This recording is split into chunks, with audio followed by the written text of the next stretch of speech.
Yangon, Reuters. Rohingya Muslims are not native to Myanmar, the army chief told the U.S. ambassador in a meeting in which he apparently did not address accusations of abuses by his men and said media was complicit in exaggerating the number of refugees fleeing.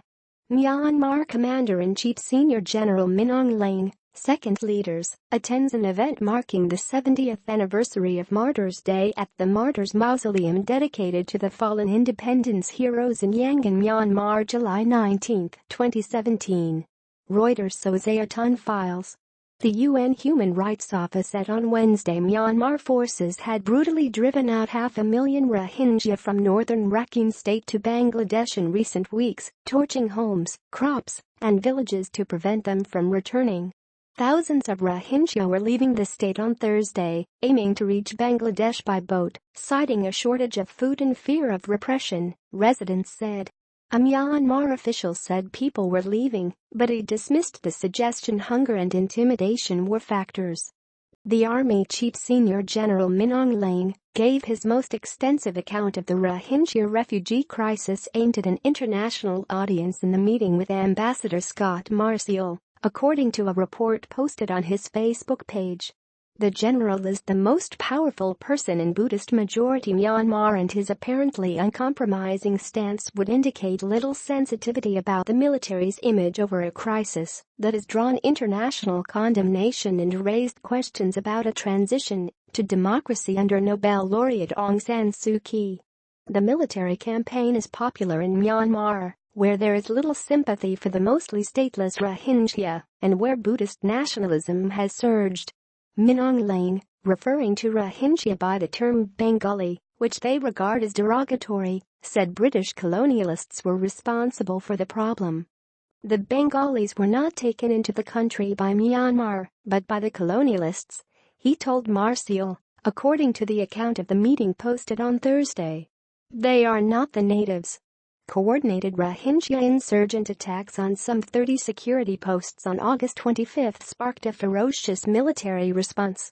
The UN Rights Office said in its report, based on 65 interviews with Rohingya who had arrived in Bangladesh, that abuses had begun before the August 25 attacks and included killings, torture and rape of children. U.S. Ambassador to the United Nations Nikki Haley last month denounced a brutal, sustained campaign to cleanse the country of an ethnic minority and called on countries to suspend providing weapons to Myanmar until its military puts sufficient accountability measures in place. The European Union and the United States are considering targeted sanctions against Myanmar's military leaders, officials familiar with the discussion said this week. Suu Kyi is due to make a speech on television later on Thursday. She was swept into office last year after winning an election, but the military holds immense power, including exclusive say over security. Feel insecure.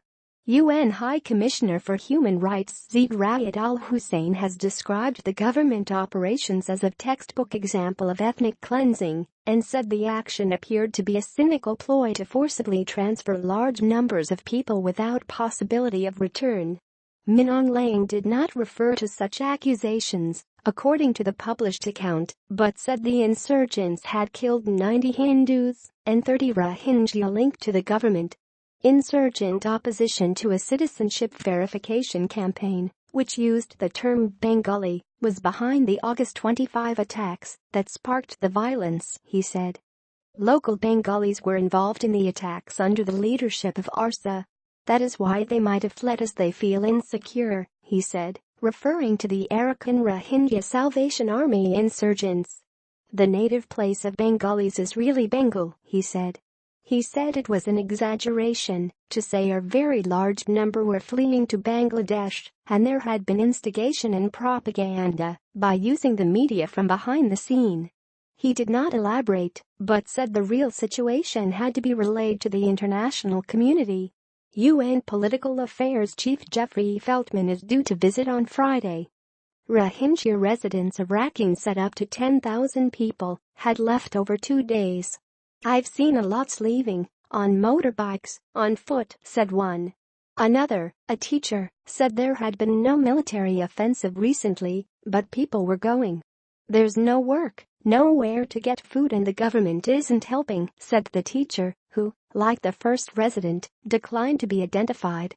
Rakhine State Secretary Tin Maung Sui said people were leaving every day to join relatives already in Bangladesh. "Nobody is starving in death in Myanmar. The government is trying to support those in need," he said. "They can fish or catch shrimps in the creeks near their villages. No one's killing them or intimidating them."